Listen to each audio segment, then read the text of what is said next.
Hi dear students, welcome back to Intelligence Career Institute. Myself Dr. इंदिखा वेदर. आज बच्चों हम लोग लास्ट लेक्चर बायोटेक्नोलॉजी का पढ़ने जा रहे हैं. इसके बाद हम लोग शुरुआत करेंगे जेनेटिक्स से और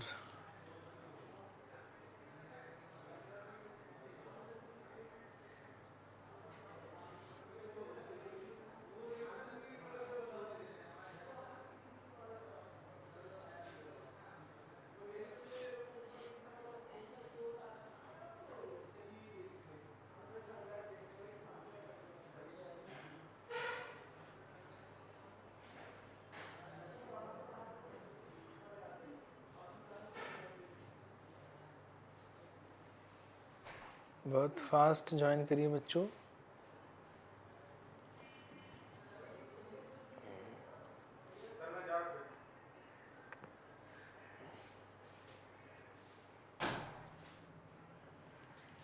बहुत फास्ट आ जाइए बच्चों, शुरू करते हैं.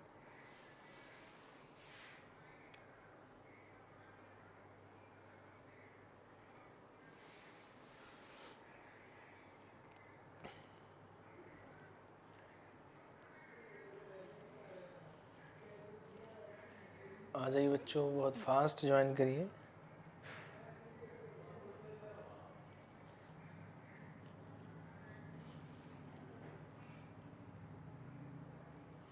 शुरू करें बच्चों.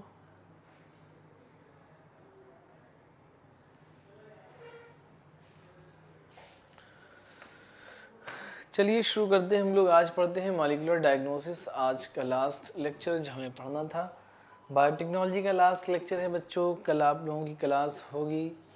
कल आपकी क्लास जो है ह्यूमन फिजियोलॉजी जो आपकी चल रही है, डाइजेशन चैप्टर आरपीसी सर पढ़ाएंगे. और अल्टरनेट डेज में जो है आपकी क्लास चलेगी जेनेटिक्स की. तो याद रखिएगा 3 डेज़ जेनेटिक्स पढ़ाएंगे हम, 3 डेज़ जो है डाइजेशन चलेगा ह्यूमन फिजियोलॉजी. तो इसके लिए आप लोग तैयार हो जाइए. और आज के लास्ट लेक्चर की हम लोग शुरुआत करते हैं molecular diagnosis. You know that for effective treatment of a disease early diagnosis. अब यहाँ पे देखिए 2 चीज़ें होती हैं. डायग्नोसिस अगर हमें करना है तो बहुत सारे अलग अलग टेस्ट होते हैं. एक होता है बच्चों अर्ली डायग्नोसिस. ठीक, अर्ली डायग्नोसिस. अर्ली डायग्नोसिस का मतलब होता है कि जिससे हम डिसीज़ को पहले ही पहचान लें. कौन सा टेस्ट करें और कौन सा टेस्ट ऐसा होता है जिसमें डिसीज़ का पता नहीं लग पाता. अब होता क्या है कि जब कभी हमारी बॉडी के अंदर कोई बैक्टीरिया इंटर करता है तो हर बैक्टीरिया का इंक्यूबेशन पीरियड होता है. कोई भी वायरस हो, कोई बैक्टीरिया हो, इंक्यूबेशन पीरियड होता है. इंक्यूबेशन पीरियड का मतलब ये होता है कि जब वो हमारी बॉडी में इंटर किया है तब से लेके जब पहली बार हमें कोई सिम्टम्स आए, ठीक, हमें फीवर आया हो या हमें जो है स्नीजिंग हुई हो या हमें जो है नाउजिया हुआ हो या हमें वोमिटिंग हुई हो, कोई पहला सिम्टम्स आया, इस पीरियड को हम लोग बोलते हैं इंक्यूबेशन पीरियड. क्लियर. तो इंक्यूबेशन पीरियड होता क्या है कि कुछ टेस्ट ऐसे हैं, जैसे अगर हम लोग पुराने ज़माने की बात करें पहले की, तो होता क्या था, using conventional methods of diagnosis हम लोग serum and urine analysis. Serum और यूरिन की अगर हम लोग एनालिसिस कर रहे हैं तो हो सकता है हमें बहुत सारी बीमारियां ना पता चल पाएँ. ठीक, लेकिन अगर हम लोग बच्चों अर्ली डिटेक्शन करना है, किसी बीमारी को अर्ली पता लगाना है, ठीक है ना, तो हम लोग क्या करेंगे, रिकॉम्बिनेंट डीएनए टेक्नोलॉजी का यूज़ करेंगे. पॉलीमरेज चेन रिएक्शंस और इंजाइम लिंक्ड इम्यूनोसॉर्बेंट ऐसे, ठीक है ना, ये टेक्निक होती हैं जो अर्ली डायग्नोसिस हम लोग कर लेते हैं बीमारी की. अर्ली डायग्नोसिस में हम लोग क्या क्या पढ़ते हैं बच्चों, आरडीएनए टेक्नोलॉजी, पीसीआर और इलाइजा. इसमें भी सबसे बेस्ट जो होता है वो होता है पीसीआर, जिसको हम लोग बोलते हैं बच्चों pupil choice reaction. Polymerase chain reaction कहें या हम लोग इसी को बोलते हैं प्यूपल चॉइस रिएक्शन.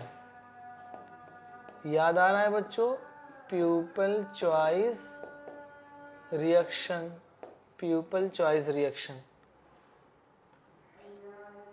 हम लोग क्या कहते हैं बच्चों इसको, प्यूपिल चॉइस रिएक्शन। ठीक, तो एंजाइम इलाइजा टेस्ट का नाम आपने सुना होगा।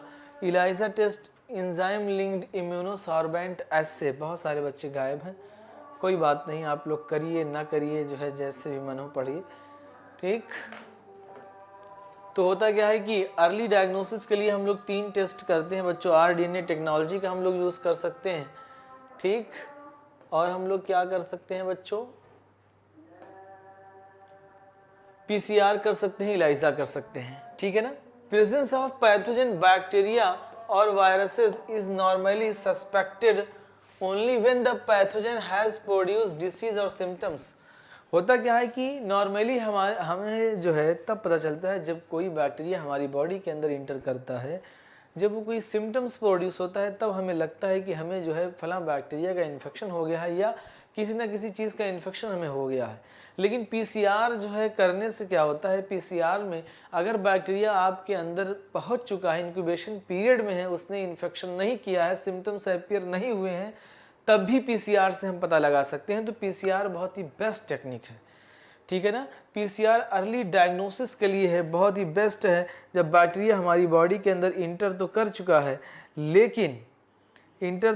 है, लेकिन अभी डिसीज़ जो है नहीं अपीयर हुए हैं, तब भी हम लोग पता लगा सकते हैं। ठीक, तो याद रखिए कि कौन सा बेस्ट है बच्चों, पीसीआर क्या है, बेस्ट है। क्लियर। चलिए अब उसके बाद कह रहे हैं by this time concentration of pathogen is already very high in the body.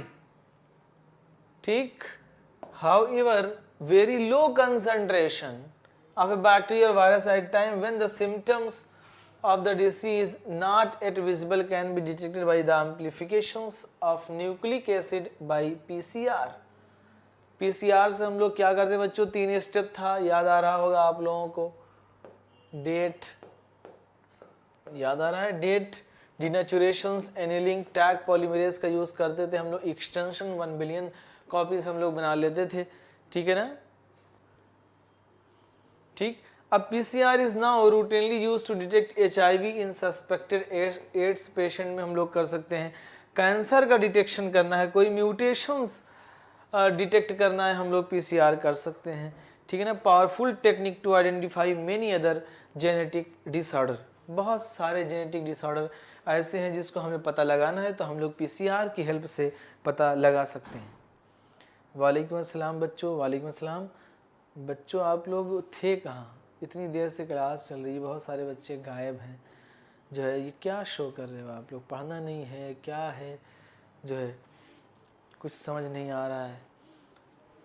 ठीक, मोरल डाउन हो जाता है हमारा, जिस हिसाब से हम ऑफलाइन क्लास लेते हैं ना, सोचते हैं ऑनलाइन में भी ऐसे ही पढ़ाएं, लेकिन वो बात नहीं रह पाती है, क्योंकि जो है कोई रिस्पॉन्स ही नहीं होता है तुम लोगों का। चलिए अब कह रहा है कि सिंगल स्टैंडर्ड डीएनए, अब एक होता है प्रोब। प्रोब याद रखना बच्चों, बहुत ज़्यादा पूछा जाता है। ठीक है ना। सिंगल स्टैंडर्ड डीएनए और RNA tagged with radio active molecules is called probe. ये पूछा जाएगा, व्हाट इज प्रोब। मैंने बताया था आपको, प्रोब याद रखना है, व्हाट इज प्रोब। आपको याद रखना है व्हाट इज इल्यूशन। आपको याद रखना है व्हाट इज रोप। ठीक, आपको याद रखना है what is splicing.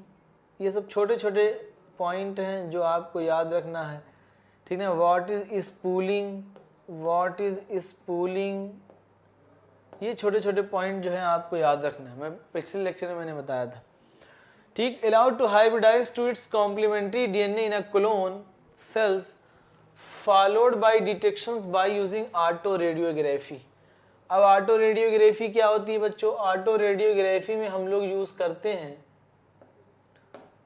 Auto radiography में हम लोग यूज करते हैं बच्चों एक्सरे का। किसका यूज करते हैं हम लोग, एक्स-रेज का यूज करते हैं। किस रेज का यूज करते हैं बच्चों,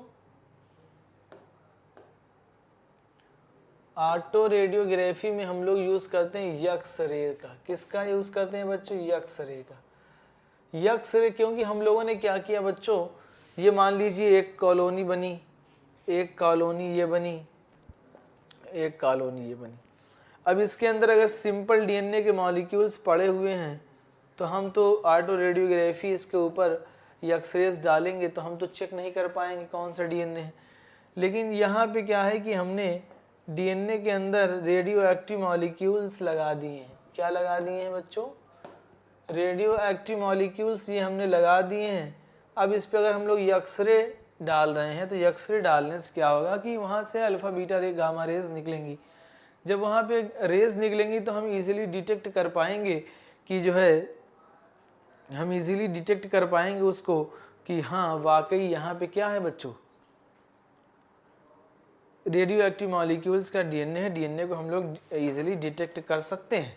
ठीक, तो वही कह रहा है कि the clone having the mutated gene will hence not appear on the photographic film. अगर जीन में म्यूटेशन हो गया है तो ये फोटोग्राफिक फिल्म पे नहीं अपीयर होगा, because probe will not have complementarity with its mutated gene, क्योंकि जो प्रोब है इसके कॉम्प्लीमेंटरी नहीं था। ठीक, ये लाइन बहुत इंपॉर्टेंट है, क्वेश्चन बहुत पूछे जाते हैं यहाँ से। दूसरा Elijah based on the principles of antigen antibody interaction.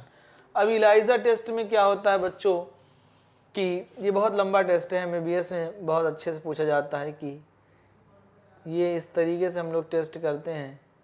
Anti body होती है, एंटीजन हम लोग इंट्रोड्यूस करते हैं जिसमें एंटीजन एंटीबॉडी आपस में रिएक्शन करते हैं। अगर एंटीजन एंटीबॉडी प्रेजेंट होगी बच्चों तो जाहिर सी बात है वो ब्लड में डिटेक्ट होगी। ब्लड में अगर डिटेक्ट होगी, यानी मान लो आपको HIV का इन्फेक्शन हो गया है तो एंटीजन एंटीबॉडी आपके अंदर उसकी बनी होगी, तो हम लोग इलाइजा से ईजिली उसको जो है डिटेक्ट कर सकते हैं। कोई भी पैथोजन जब आपके अंदर जाएगा तो जाहिर सी बात है उस पर रिएक्ट होगी ही, ठीक है ना, एंटीबॉडी। तो अगर ब्लड में एंटीबॉडी बढ़े हुए आएंगे तो हम लोग कहेंगे कि आपको इन्फेक्शन है।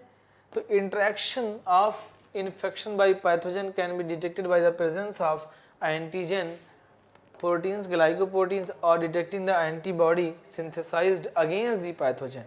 जब कोई भी ऑर्गेनिज्म, कोई भी पैथोजन आपको इन्फेक्शन करेगा तो उसके अगेंस्ट हमारी बॉडी एंटीबॉडी बनाती है जो उसके अगेंस्ट रिएक्ट करती है, जिसका लेवल ब्लड में बढ़ जाता है। ब्लड को हम लोग निकाल के उस पर स्टडी करेंगे तो हमें उसमें एंटीबॉडी, एंटीजन एंटीबॉडी बढ़े हुए मिलेंगे, तो हम लोग बताएंगे कि आपको इन्फेक्शन हो चुका है। ठीक, समझ रहे हो कि नहीं? बिल्कुल दिमाग मेरा एकदम चल नहीं रहा है। तुम लोग ट्रांसजेनिक एनिमल्स की बात करते हैं। सबसे ज़्यादा ट्रांसजेनिक एनिमल्स जो यूज़ हुए हैं बच्चों, सबसे ज़्यादा हम लोगों ने यूज़ किया है माइस को। ठीक, माइस 95% बच्चों माइस का यूज़ किया गया है। 95%, ये सवाल बहुत पूछा जाता है। 95% हमने माइस, ट्रांसजेनिक एनिमल। ट्रांसजेनिक एनिमल किसे कहते हैं बच्चों? जिसके डीएनए को हम लोगों ने मैनिपुलेट कर दिया, ठीक है ना, कोई फॉरेन जीन इंसर्ट कर दिया, ठीक है ना, तो इसको हम लोग बोलते हैं ट्रांसजेनिक एनिमल। क्लियर? क्या बोलते हैं? Transgenic animal. तो यहाँ पे क्या है कि animals that have their DNA manipulated, ठीक, to express an extra foreign gene, कोई दूसरा जीन इंट्रोड्यूस किया, this is known as transgenic animals.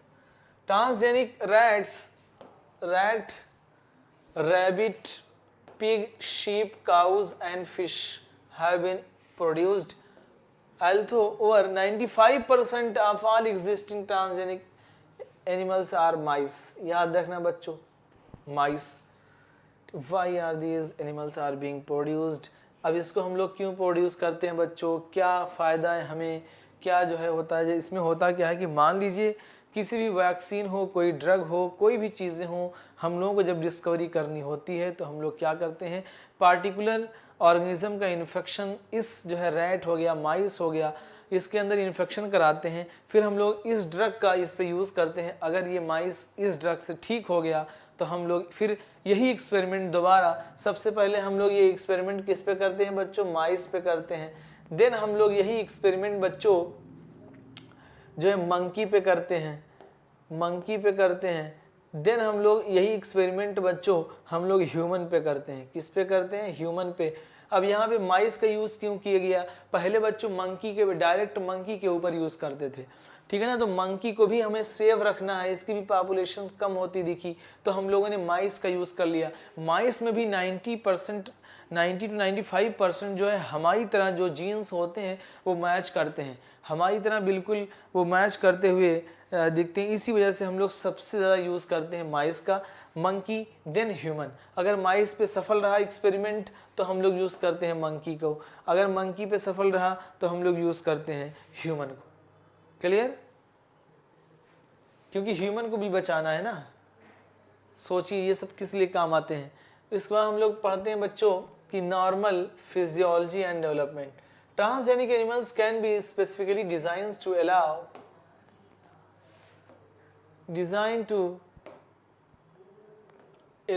the study how genes are regulated and how they affect the normal functions of the body and its development. ठीक, study of the complex factors involved in the growth such as insulin-like growth factor by introducing the genes from other species that alter the formation of this factor and studying the biological effects that result in information obtained about the biological role of the factor in the body. ठीक है ना, हम लोग कोई भी gene अगर introduce करते हैं वो हमारे नॉर्मल मैकेनिज्म को अल्टर करता है, वो अपना भी एक्सप्रेशन देता है, अपना भी जीन एक्सप्रेस करता है, तो हम लोग जो है उसकी स्टडी इजीली कर लेते हैं। ठीक है ना। स्टडी ऑफ द डिसीज, बहुत सारी डिसीज हैं जिस पे हम लोग बात करते हैं बच्चों। Study of disease, many transgenic animals are design to increase the understanding how genes contribute to the development of many diseases। ठीक, बहुत सारी डिसीज ऐसी हैं जिसको हम लोग जो है इस तरीके से ठीक करते हैं, जैसे they are especially made to serve as models of the human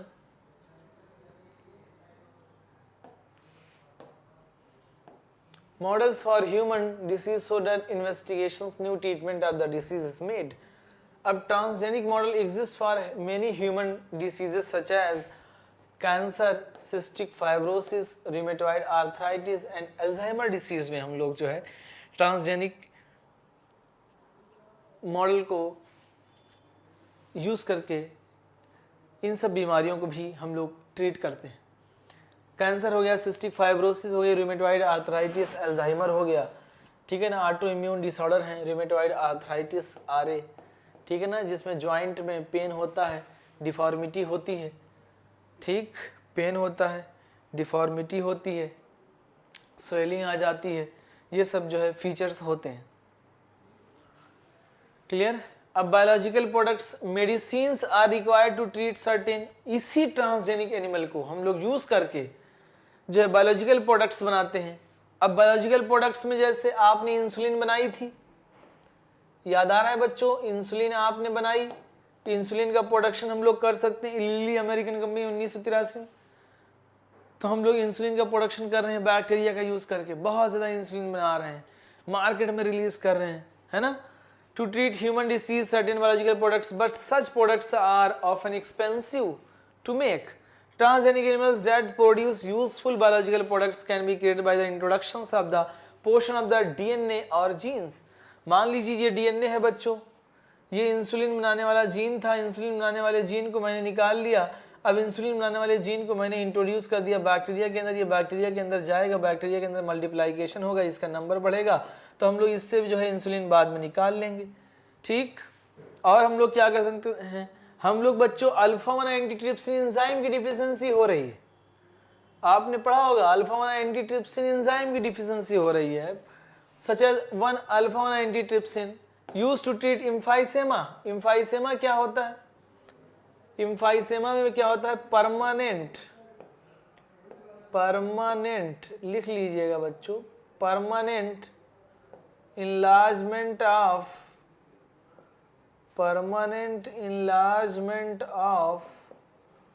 alveolar space, permanent enlargement of alveolar space, permanent enlargement of alveolar space बढ़ जाती है। ठीक है ना। इसको हम लोग दोबारा इसको रिवर्स भी नहीं कर सकते, हम लोग इसको दोबारा रिवर्स भी नहीं कर सकते। अब ये सिगरेट स्मोकिंग में बहुत ज़्यादा देखने को मिली, सिगरेट स्मोकिंग, जो सिगरेट पीते हैं, ठीक है ना, परमानेंट इलाजमेंट हो जाता है, और ये 4 तरीके की होती है, उसमें हम नहीं जा रहे हैं। Similar attempts are being made for treatment of phenylketonuria, phenylketonuria को भी ट्रीटमेंट, फिनाइल कीटोन्यूरिया क्या है, ऑटोसोमल रेसेसिव डिसऑर्डर है, cystic fibrosis is also autosomal recessive disorder. तो फिनाइल कीटोन्यूरिया में क्या होता है बच्चों, फिनाइल एल्निन से टायरोसिन में कन्वर्जन नहीं हो पाता है, जब टायरोसिन में कन्वर्जन नहीं हो पाता वहाँ पे फिनाइल हाइड्रोक्सिलामीन डिफिशियंसी होती है। अब यही फिनाइल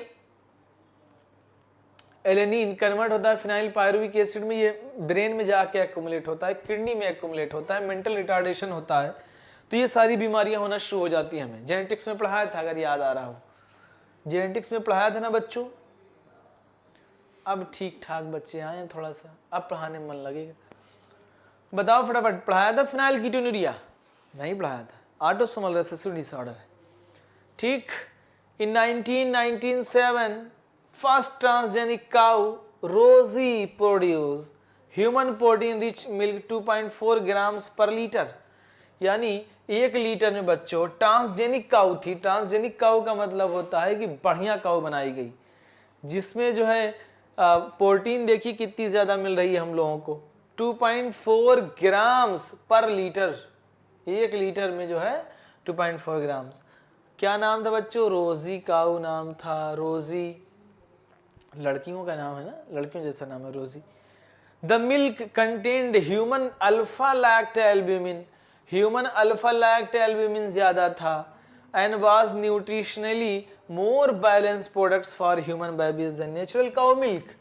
क्यों ऐसा था? क्योंकि human alpha lactalbumin helps in absorption of calcium, calcium का एब्सॉर्प्शन बढ़ा देता है।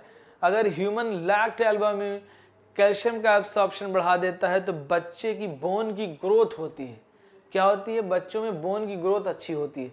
अगर बोन की ग्रोथ अच्छी हो रही तो बच्चा स्ट्रांग होगा, तो इसमें फ़ायदा हम लोगों को देखो मिलता है ना। चलिए, वैक्सीन सेफ्टी, आजकल वैक्सीन देखिए बहुत ज़्यादा आ रही हैं। Transgenic mice are being developed for use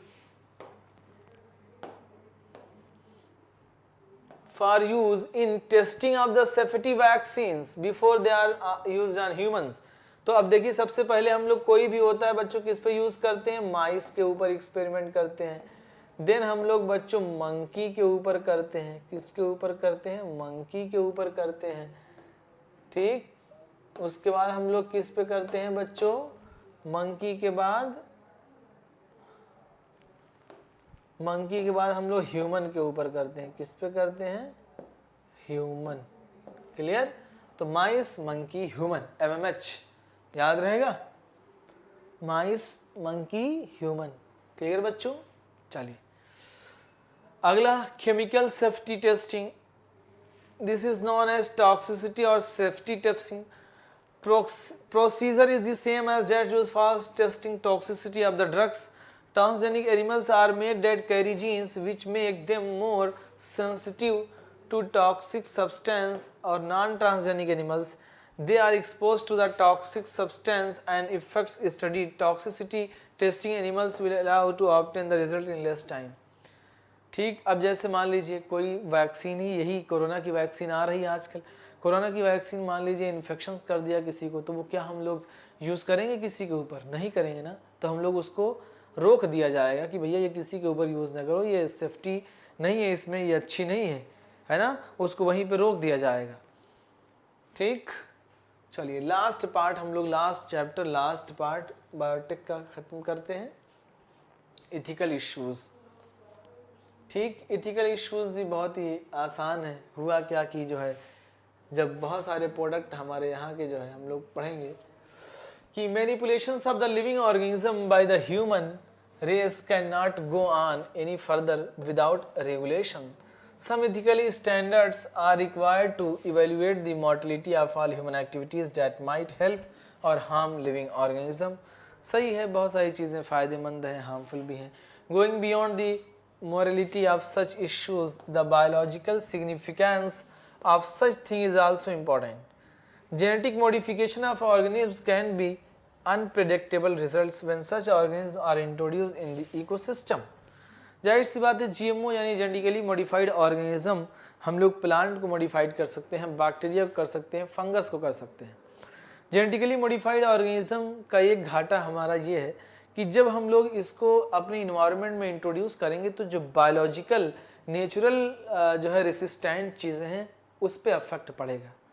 जाहिर सी बात, अगर हम जो है इसको इंट्रोड्यूस बार बार हर ऑर्गेनिज्म को हम जेनेटिकली मॉडिफाइड कर दे रहे हैं, उसके जीन में मॉडिफिकेशंस करके इन्वायरमेंट में इंट्रोड्यूस कर रहे हैं, तो जो नेचुरल जिसके अंदर रेसिस्टेंट की कैपेसिटी है वो चीज़ें तो ख़त्म होना शुरू हो जाएंगी। वो चीज़ें, वो भी ऑर्गेनिज्म कहेगा कि जो है हमको भी मॉडिफाइड करिए, जबकि जो वाकई ये अफेक्ट करते हैं इकोसिस्टम को भी ये अफेक्ट कर सकते हैं। अब जैसे मान लीजिए एक कोई वो है फील्ड है जिसमें 100 प्लांट हैं, 100 प्लांट में आप जो है उसमें से 50 प्लांट जो है जेनेटिकली मॉडिफाइड इंट्रोड्यूस करना शुरू कर दें, तो जो आपके नेचुरल थे वो चीज़ों उस पर अफेक्ट पड़ेगा उसका जो है। ठीक, तो हम लोग नेचुरल थिंग का लॉस कर रहे हैं अगर ज़्यादा जेनेटिकली मॉडिफाइड ऑर्गेनिज्म का यूज़ करेंगे हम। ठीक, चलिए, Therefore, the Indian government has set up an organization such as GIEC, ये पूछा जाएगा बच्चों, GIEC का फुल फॉर्म क्या है? Genetic Engineering Approval Committee, which will make decision regarding the validity of the GM research and safety of introducing GM organism for public services के लिए ये डिसाइड करते हैं कि किसको कहाँ कब कितना इंट्रोड्यूस करना है, किसको बनाना है, ये सारे इसके अंडर में जेनेटिक इंजीनियरिंग अप्रूवल कमेटी इसको मैनेज कर रही है। क्लियर?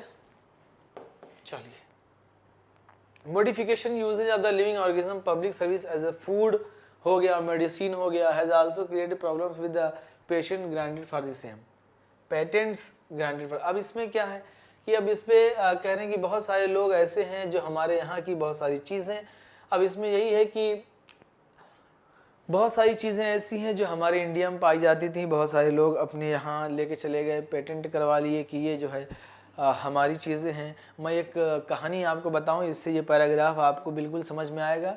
जो है कहानी सुन लीजिए और इसमें कुछ है नहीं। जैसे मान लीजिए हैदर सर ने एक मूवी बनाई, ठीक है ना, मूवी का नाम जो है हैदर सर ने रखा कि मूवी का नाम क्या रख दिया जाए, मूवी का नाम रख दिया हमने,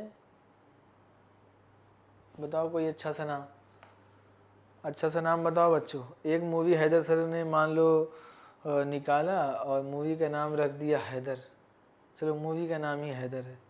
ठीक, अब जो हमारे साथ काम कर रहे थे मोहम्मद शहजाद इनकलाब, हाँ बिल्कुल सही, मोहम्मद शहजाद इनकलाब नाम रख दिया। ठीक, अब हम जो है शहजाद भी हमारे साथ थे और हम और शहजाद जो है काम कर रहे थे। जब साथ साथ काम कर रहे, ताबिश भी हमारे साथ ही काम कर रहे थे, तो हमने ऐलान कर दिया कि हमारी मूवी जो है आएगी ईद पे रिलीज़ होगी।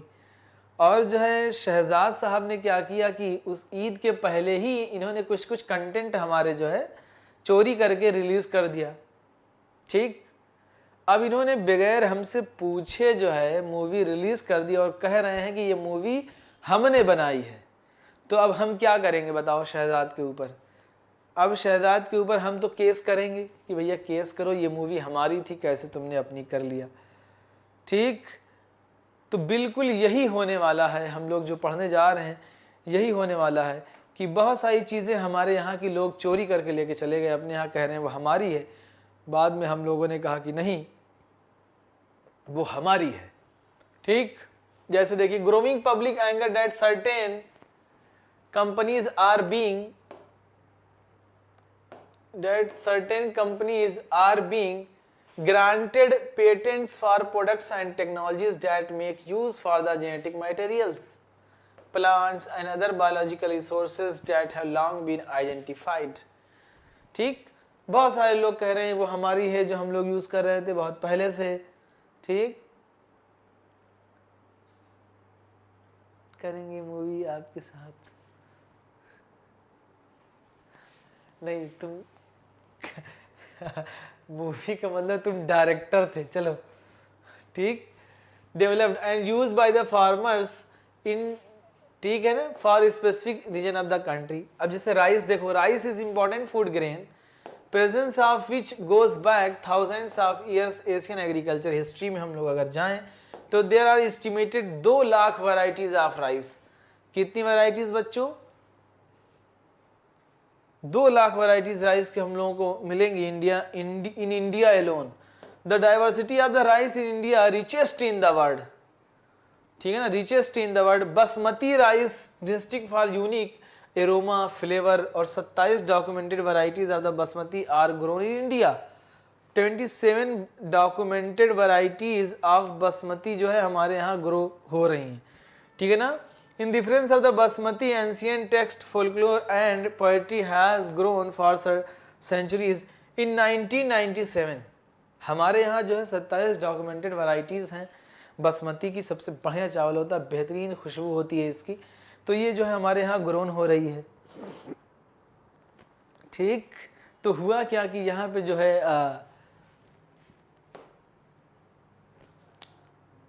अब 1997 में अमेरिका वालों ने क्या किया, in 1997 an America company got patent rights of basmati rice through the US patent trademark office.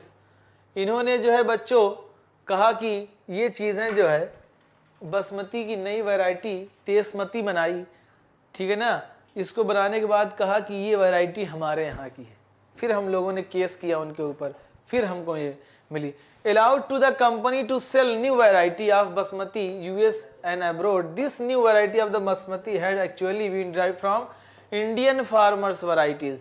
India की चोरी करके ये लोगों ने नई बनाई, तेसमती बनाई, ठीक, जिससे फिर बाद में हम लोगों ने केस किया। Indian basmati was crossed with semi dark varieties and claims and inventions of novelty. The patent extends to the functional. फिर वो लोग कह रहे थे कि ये हमारी है, हम ही इसको बेच सकते हैं, बाकी और कोई नहीं बेच सकता। बाद में हम लोगों ने केस वोस करने के बाद जो है मामला सुलझाया, ठीक। चलिए, that other peoples also been made to patent use products and process। अब इससे घाटा क्या था बच्चों? अगर वो लोग पेटेंट कर लेंगे हमारे यहाँ की चीज़ों को, अपना बना लेंगे, तो हमारा घाटा क्या है? हम लोग यहाँ से भेज नहीं पाएंगे, जो वो हम लोगों से खरीदेंगे हम लोग दे नहीं पाएंगे, है ना। तो ये सब जो है घाटा होगा। इस वजह से हम लोग क्या करते हैं कि इसको जो है हम ही लोग attempts also made to patent uses product and process based on the traditional herbal medicines, जैसे टर्मेरिक हो गया, नीम हो गया, ये सब भी जो है if we are not vigilant and we not immediately counter these patent applications of other countries or individuals may rich legacy and we may not able to do anything about it, ठीक है ना। उन्होंने turmeric हो गया, नीम हो गया, ये सब हम लोगों का जो है चोरी करके लेके चले गए। ये लोग कह रहे थे ये हमारा है। ये तो कहो कि हम लोगों ने केस वोस करने के बाद सब कुछ ठीक हुआ। जो है बायोप्रेसी में हम लोग वही करेंगे। बायोप्रेसी का मतलब होता है कि कोई चीज़ें हमारी चुरा के लेके चला गया, ठीक। तो biopiracy is a term use to refer the use of bio resources, ठीक, use of bio resources by multinational companies and other organizations without proper authorizations and the counties and peoples concerned without the compensatory payment, ठीक है ना। हमें कोई पैसा नहीं दिया गया, हमारी मूवी चोरी करके शहजाद ने जो है खुद रिलीज कर दिया। शहजाद ने कहा कि ये मूवी हमारी है और उसने जो है हमको कोई पैसा नहीं दिया, सारा पैसा भी खा गया और हमारे साथ घपला भी कर दिया, ठीक। अब हम उसके ऊपर केस ही करेंगे और क्या करेंगे। तो यही चीज़ें हैं कि बगैर हमारी परमिशन के लोगों ने हमारी चीज़ें को चोरी कर लिया। जैसे नीम हो गया, टर्मेरिक हो गया, हल्दी हो गई, हल्दी का नाम सुना होगा, ये सब चोरी कर लिया। बासमती राइस चोरी कर लिया, ये सब चोर थे, चोर लोगों की कहानी है। Most of the industrialisation nations are rich financially but poor in biodiversity and traditional knowledge. Most of the industrial nations rich होते हैं, फाइनेंशियली रिच हैं, but poor in biodiversity and traditional knowledge में पुअर है। In contrast the developing and developed world rich in the biodiversity and traditionally knowledge related to the bio resources. Traditional knowledge related to this बेटा बहुत आसान है, page पढ़ लीजिएगा, कुछ है नहीं इसमें। वही सब पॉइंट इसमें रखे गए हैं कि फिर हम लोगों ने क्या किया कि Indian parliament has recently clear the second amendment Second Amendment Indian Patent Bills that makes issues considerations including patent terms, emergency provision and research and development of the initiative। ठीक है, तो इसमें हम लोगों ने क्या किया कि केस वोस करने के बाद उसको बचा लिया, बस यही सब है। यहाँ से क्वेश्चन ज़्यादा आते होते नहीं, और एक कहानी है, कहानी की तरह है, पढ़ लीजिएगा इसको, ठीक है ना बच्चों, बिल्कुल। और ये हमारे चैप्टर होते हैं ख़त्म, और 2-3 बातें और करनी है आप लोगों से, सुन लीजिए, ठीक है ना। 2-3 बातें समझ लीजिए बच्चों। दिमाग तो तुम लोगों ने ख़राब ही कर रखा है, पढ़ाई वढ़ाई करते नहीं हो, और ना ही लोग लेक्चर पढ़ने आए जो है, और बहुत बस अब ख़त्म चैप्टर। हाँ, इतना ही चैप्टर था, चैप्टर में कुछ नहीं था बेटा, ये लास्ट में। अब देखिए आपकी 3 डेज क्लास जो होगी बच्चों, 3 डेज आपकी क्लास जो है ह्यूमन फिजियोलॉजी की होगी, ठीक, ह्यूमन फिजियोलॉजी।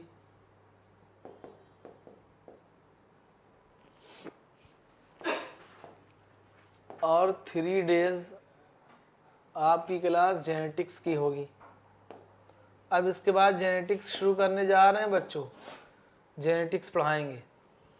3 डेज जेनेटिक्स चलेगी बच्चों, ठीक, और 3 डेज ह्यूमन फिजियोलॉजी चलेगी। क्लियर? तो अब आप लोग तैयार हो जाइए, अब ये जल्दी इसी महीने के अंदर हम लोगों को ख़त्म करना है, ठीक है ना, क्योंकि रिवीजन भी स्टार्ट करना है बहुत फास्ट, ठीक है ना बच्चों। तो चलिए इतना ही रखते हैं बच्चों, फिर मिलते हैं अगली बार, ठीक है ना। ओके बच्चों, बाय। कल आप लोगों के जो है ह्यूमन फिजियोलॉजी चलेगी, ह्यूमन फिजियोलॉजी RPC सर लेंगे क्लास।